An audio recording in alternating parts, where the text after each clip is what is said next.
সবার ওখানে তো অনেক গরম পড়েছে। বন্ধুরা জানাবে কার কার ওখানে গরম পড়েছে। আর গরমে বেল পানা খাওয়া কিন্তু খুব ভালো। এটা বেল, এটা আমার বাড়িতে গাছ আছে, সেই বাড়ির গাছের বেল।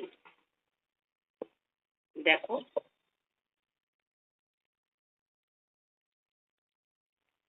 কে কে খেতে ভালোবাসো বলবে। বেলপানা এই গরমে ভালো না বাসলেও প্রত্যেকে খাও, পেট ঠান্ডা রাখে।